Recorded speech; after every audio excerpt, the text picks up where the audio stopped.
Hello out there. So I'm going to show you how I fixed the boot device not found on my HP laptop. After I opened it up, I tried to reset it a couple times. I already did my F10 and F9 thing, and then the F2 with the check the hard drive. It said that there was an error in it or whatever.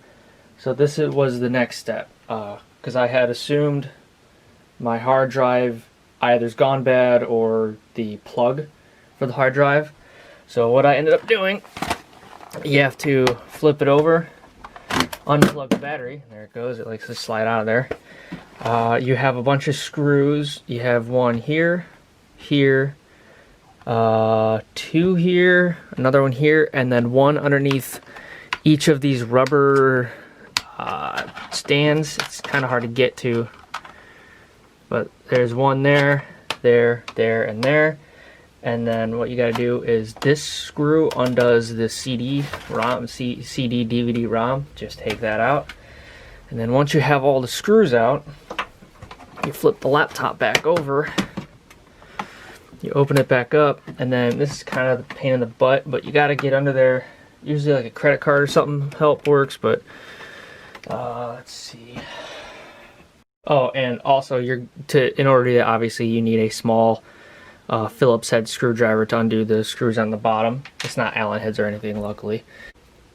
Alright, so you need this Phillips or flathead screwdriver.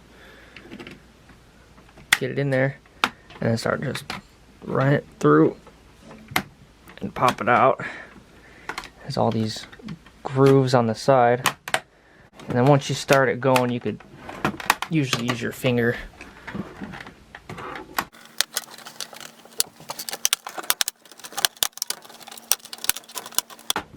Alright, now close it back.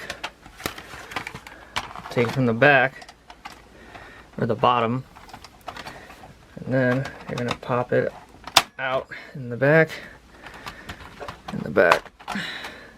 and then there it goes. So I already did it, so I'm not going to do it again because I don't want to screw anything up. But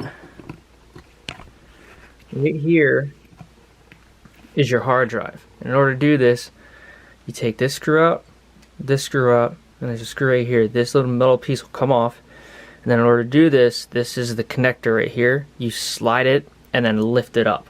And then that disconnects the hard drive. And then what I did was I just kind of looked it over, made sure there wasn't cracks or anything obviously broken. I didn't see anything, so I just put it back down, slid it in there, make sure.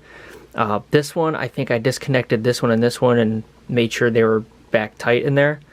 But then once I did all this, I put it back together, screwed it all down, put the cover back on, and I'll show you what happened. And also, before I tested it, I just made sure to kind of get this whole bottom back together. And before I screwed it all back in, I flipped it over, turned it on, and then it worked. And then now, obviously, since it's fixed, I'm going to screw it all back together. But why would you screw it all back together if it's still not fixed? So, just a word to the wise. And there we go, just like that. It's loading back up. So, for me, this screen took, I don't know, about 3 to 4 minutes before it actually loaded up my my screen to put the password in and stuff. So just give it time, let it do its thing. But yeah, I hope this works for you because it worked for me. So have a good one.